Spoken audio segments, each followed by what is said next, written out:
Welcome, ladies and gentlemen. My name is Peter, and today I want to bring to you a guide on how to start in Hearthstone. This guide is especially for those players who, like me, don't really want to spend any money on this game. It is free to play, but as everybody know, there's the shop. And in the shop you can not only buy your packs with gold, but also with money. And the same goes for the arena. You can play the arena, which is a lot of fun, everybody likes it. And you can not only do it by gold, but you can also spend money. So, what I want to tell you about is how do we get around these things and still enjoy the game. And we still want to get a lot of wins, we still want to get gold, we still want to play the arena and open a pack every now and then. So, first off, there's a couple of things to keep in mind. The first way to get to gold are so-called quests. I've got a list of quests here. This is on Gamepedia, but you can pretty much just Google Hearthstone and quests and you will pretty much find it. So the best way to get to gold is doing quests, but this will only work in the beginning. So you can see there's a couple of quests like win 7 games, you get 100 gold, or win 100 games, you get 300 gold, and so on. But these will only last so long because you can only do them once, right? So, but there's also more quests. And these quests are like daily. You get one every day and you can find them when you click on the quest log. Now here's my first trick to this. Usually the quests will be like 40, 60 or 100 gold. What most people don't know is that you can actually cancel quests. You might think that's only if you don't want to complete the quest, like you don't want to play a rogue for example, but you have a rogue quest. But actually if you cancel a quest like I will do here, you get a new quest. See that I currently have only the mighty quest. And I've already done it, like 2 out of 20, but I will cancel it and get a new quest. And the chances are actually quite high to get another quest that gives 60 or even 100 gold. So what you really want to do is you only want to try to finish quests that give you 60 gold and try not to finish any quests that give you only 40 gold. Since you can only do that once a day, you might have to do a 40 gold quest every once in a while, but this can already buff up your gold by quite a bit. So then you still need to finish these quests every day, right? So what do you do then? To actually be able to finish these quests, you need to win some games and you can't play with the computer. And maybe you don't even like to play in the normal play mode, maybe you want to play at least ranked games or even finish these quests in the arena. So to finish these quests in the normal play mode, where you can choose from regular play or ranked play, you really want to be able to win these games, because else it will take a lot of time, and especially if you don't get 60 gold quests for quite some days and you have 3 quests in one day and now you will have to finish all of those in one day, you really want to be able to finish them quickly, right? Because nobody wants to sit on their computer for like 8 hours or 3 hours or whatever time you have. So what you also need is to have a certain deck for each of the classes that you are able to win with. I've started making one of these guides for my Warlock, for example, to show you how to be able to win with a really basic deck.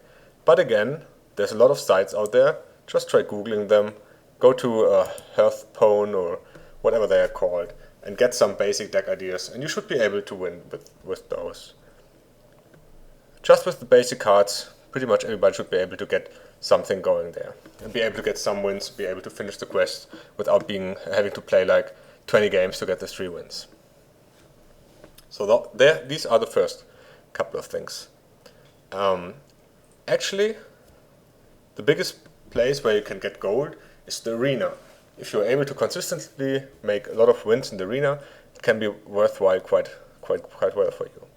So generally you need 2 wins to get 50 gold and 1 pack, which would be break even, and the more you get, the more gold and packs you get, of course. So how do you tackle the arena then? There's one good way, even for noobs, to be able to win the arena quite consistently. And that is trying the pros arena drafts.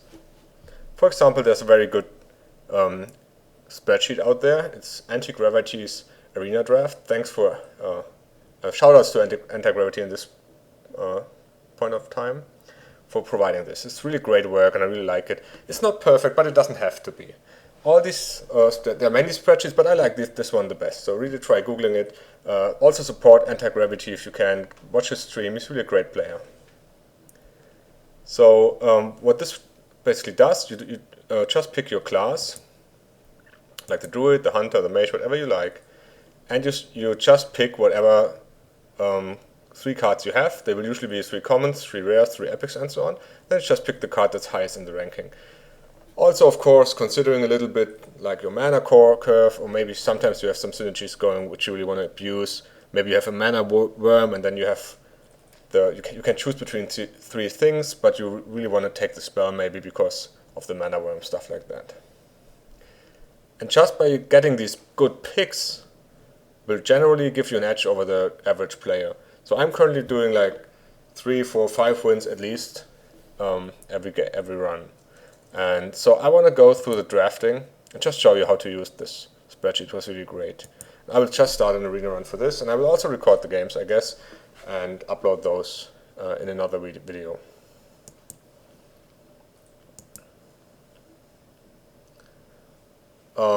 So the heroes you can choose here, of course, also are a little bit different. In each patch there will be some heroes that are better than others. I generally like Warlocks a lot, but I think generally speaking, Paladins and Mages are amongst the best. And Hunter is, for example, a very bad class. So you have to be comfortable with the hero you play, but just you can still try to get a better result in the arena by just picking a better class, let's say. So I'll go with the Paladin here, which is a class I'm comfortable with and I also like. So as usual, you get like 3 things to choose from. And what do? We have an Abomination, an Arcane Golem, and a Demolisher. You just go to this sheet and you check out where the Abomination, it's right here. The Demolisher is here as well. And we had the Arcane Golem, which I think is worse, so it's back here. Personally, I like the Demolisher because I like to play for board control, so I don't really like the Abomination much. So for me, I will choose a Demolisher for now. And it goes on. We have Saucy Deckhand, we have the Booty Bay, Bodyguard, and Abusive Sergeant. You just find these 3. And so here's the Abusive Sergeant. It's averagely rated. The Saucy Deckhand. Oh, actually, see, I made the first mistake here. Let's go to Paladin, because for each class, not only are there the common cards, but there also are the class cards included. And the common cards will, of course, also be a little bit different for each of the classes. So you really want to use the right tab here. So Abusive Sergeant is average, Booty Bay Bodyguard is usually bad, and the Saucy Deckhand is terrible, which is basically what we would have thought, and we picked the Abusive Sergeant. And so it goes on. After, it might look a bit a lot of work in the beginning, but you will get used to this really quickly. And generally you will see stuff like secrets are very bad in this game, and stuff like pirates are bad if you don't have big weapons, and there's like generally bad cards in the game. So the Raid Leader is a card that's also not so good, it's usually bad. The Loot Hoarder and Ironforge Rifleman is also, the Ironforge is also bad, and the Loot Hoarder should be a little bit better, it's even good.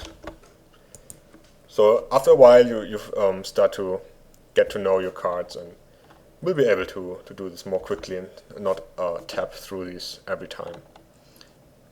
You will see, like, I know for sure all 3 of these cards are bad, but I don't know which one are the worst.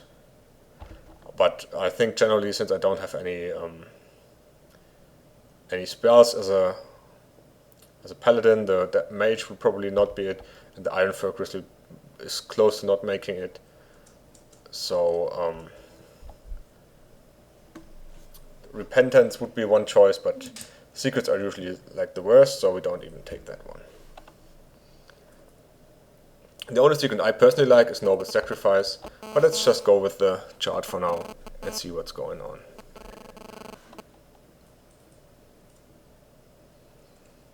So I'm also having trouble finding these. So here's Noble Sacrifice, Reckless Rocketeer, Blessing of Mind. Rocketeer is average. Blessing of Might should be usually bad, yeah. And what was the last one? Noble Sacrifice.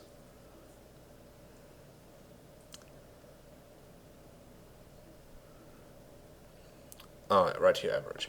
Yeah, generally the everything is colored, so the class skills are colored, so it's easier to find those. And as I almost suggested, Noble Sacrifice is one of the secrets that's at least average and not bad. And since I have a couple of high mana minutes already, I'll take this over the Rocketeer right here. The young Dragonhawk is very bad, always. The Repentance bad, so I'll take off a Blessing of Might. This should also be aligned with the chart. Again, 3 very bad creatures, so could switch between Elven Archer or Raid Leader. So, but I think we basically get the idea. Just go back and forth and check which ones you can get, and just pick those. And you will see, like after 10 cards or so, you will find like a pattern a little bit, and then you can still decide what you want to do. And again, I could pick the Rocketeer or the Archmage. The Shire Footman is not very good. It's like on the worst here. Yeah, terrible. So do I want a 4/7 or 5/2 plus spell damage? Still don't have any spell damage, but I probably will get some at one point. So might as well get this one. I don't like the Rocketeer personally. That's just me. I also don't have spells, so while Pyromancer, even though it might be good in some of the non-arena decks, it's really bad in the arena. And the Cold Oracle is definitely a never pick, I would say. Yeah, it is right here.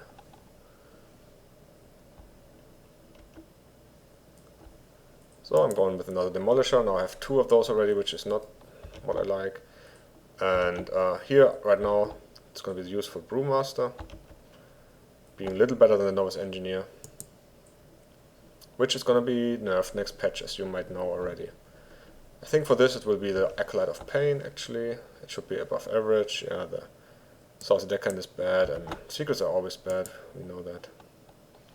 And for this one, it's definitely Consecration. Even though Archon Protector is probably also very high. Yeah, it is. Consecration is even higher. And I also don't have any spells or area removal yet, so that's what I'm going to take. Again, a Secret, a very bad card, and a Blessing of Wisdom, which is the only one that's above average here. So taking that. Blessing of Kings, definitely the best card here without looking even. And so you see, you generally get like a feeling of a little bit. Archon Protector we saw was pretty high up. The other 2 are already from the feeling pretty bad cards, so you don't have to look every time. But it always helps. Hammer of Wrath, also a very good card, which you want to have. These cards are all 3 pretty good. Silver Knight is nice. Yeti is pretty good. Frosty Metal is also good. I have one already though. So it's one of those, and I think they are pretty close. Silver Knight is right here, and the Yeti should be very close. It's Chillwind Yeti. It's even on the top. Alright, so we're taking that. Makes sense too. Abusive Sergeant, we have one already. Noble Sacrifice, always nice. But I think I'll take another Abusive Sergeant here. 3 very bad rare cards for me, personally. So I'm probably going with the Bloodsail Corsair, I'd say. Just checking it out though, for you guys to see. The Wild Pyromancer is right here. Bloodsail Corsair and Light Warden is pretty bad. Bloodsail Corsair is usually bad, but since I don't have any spells, do I really want a 3/2 card that does nothing for me, or do I want a 1/2 card which is not good, but it's like the average stats, but it might sometimes be able to kill the weapon of the enemy, so I'm taking that. It's not a good first turn card, obviously. Now we get Equality and Ancient Mage. Ancient Mage is pretty bad for me, obviously. The chicken we don't even have to talk about. So it's going to be Equality for us here. And after a couple of cards, you can already start looking how your mana curve looks like. And I might have taken a couple too many 1 mana cards looking at my mana curve, but if I'm honest, this is a buff, this is a buff, this is a secret. This is the first card which I could play on turn 1. These I could play on turn 1, but would be pretty bad. This I could play on turn 1, but it was wasted a little bit as well. So these are not really turn 1 cards. So my mana curve is a little weighted more into the back, but I should definitely try to get some better some cards in the back of the mana curve right now. Wisp is like the worst card ever. Silverback Patriarch is not very good as well, so where is it? It's right here, but in terrible, and the Booty Bodyguard is a little worse than terrible, a little better than terrible, so I'm taking that. Dark Iron Dwarf is a no-brainer in pretty much every decision. Hammer of Ra is the same for Paladins. Ravenhold Assassin is also not very... Alarmor Bot we don't even have to talk about.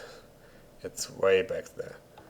I do have 2 Demolishers already, and I don't have too many high mana cards. But on the other side, I don't have many 3 mana cards compared to the rest of my deck as well, so I'm going to take another one of those. I'm not too happy about that, but what are you going to do, right? Got an Argent Protector already, can always take another one of those. These are great. These are pretty close to each other, they're both up there, both in great, and I have 2 of the Argent Protectors already, so I'm going for the Shattered Sonic Cleric right now. I love the Mad Bomber, it's also a great card. Should be up there and good or something. Yeah, should be up here. That's a great card, so I'm gonna take that. This is also a no-brainer. Apparently I have 2 good cards. I go for Sword of Justice right away, and it is top. Avenging Wrath is really good too, but there's just nothing that compares to this. And I get right another one to choose from. So Avenging Wrath or Mountain Giant. Mountain Giant in here is actually pretty bad. Oh yeah, right. It's not. I thought it was the other giant. So Avenging Wrath it is, obviously. And there you go. So that's how I draft my decks most of the time. And I'm going to play a couple of games here and record them. I hope you enjoyed this video and you know how to save your gold and get more and better prices. And see you in the next video.